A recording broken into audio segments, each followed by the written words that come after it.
I've been struggling with depression for pretty much my whole life.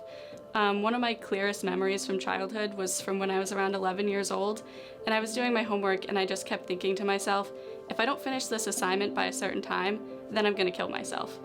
And that's kind of where it all started for me. That's when I started noticing the depression symptoms, but I wouldn't be properly diagnosed until the beginning of 2021, 14 years later, and I was diagnosed with bipolar disorder, complex post-traumatic stress disorder, and borderline personality disorder. And with all of these disorders, depression is a common feature throughout all of them.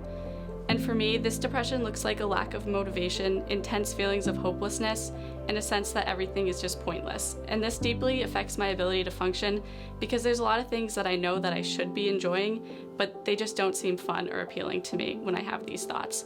And I deal with suicidal thoughts daily, and I've been admitted for psychiatric hospitalizations multiple times. Growing up, I was really involved with my church, but mental health was just never talked about there, and when it was talked about, I always heard the same story.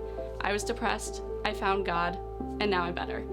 And these stories are meant to be encouraging, and I can understand that, but for someone that's suffering with depression, especially for an extended period of time, these stories feel extremely alienating. And one thing I was always told to do was to just pray about it, and I was told that therapy and medication were not Christian things to do, and I 100% believed that growing up. I was told that if I just pray about it, God is going to take it away. So I prayed. I stayed really involved in my church. I went to church every Sunday, I went to youth group every Wednesday, I went on missions trips, and I did a Bible study on my own throughout the week. But nothing was changing. I thought that I was doing all these right things, but nothing was changing, so I must be doing something wrong.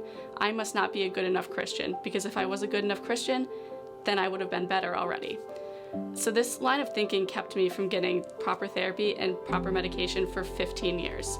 And I think something that God has been teaching me through this long battle is that prayer is great, and prayer is never the wrong thing to do, but it's also not the only thing that you can do.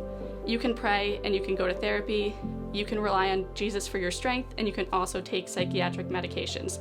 They're not really exclusive. And something that I heard about therapy being just unchristian, that never made sense to me because therapy is a huge biblical concept. There are so many verses in the Bible about counseling and seeking counsel, so they work together. And my story isn't one that has a stark turning point like the stories I heard growing up. Like, I can't lie and say that like one night I prayed and then I went to bed and I woke up the next day and I wasn't suicidal anymore. That would be great, but that's not really how it works. But I don't think there's anything wrong with that, like I thought there was growing up. And I think David is a really good example of this principle because David is known for being very righteous and for being a man after God's own heart, but he still struggled with depression, and God didn't just take that away from him either. And I want to encourage anyone that's struggling with depression to know that your struggles are valid, no matter how big or small they seem. I think people have this idea that therapy requires a certain level of severity, but I don't think that's true. And I think that everyone can benefit from therapy regardless of a mental health diagnosis. And God has given me a passion to educate and encourage people in regards to mental health, and I'm extremely open with my story, and I'm always willing to talk to anyone about their struggles and to help point them in the right direction on how to find a therapist or any other mental health resources. So if you're struggling with depression and are praying, but you're not seeing a dramatic shift in your mood, I want you to know that that's okay. It doesn't mean that you're praying wrong. It doesn't mean that you're not a good enough Christian. God doesn't promise to take away our struggles, but he promises to walk through them with us. And this is something that I've really seen illustrated in my life because I prayed a lot that God would just take this away from me, and he didn't. But he's really shown up in my life, and he's really just been with me through it all and given me the strength to keep going even when I felt like I couldn't. And he's led me to therapists and doctors that have helped me along in my journey with depression as well.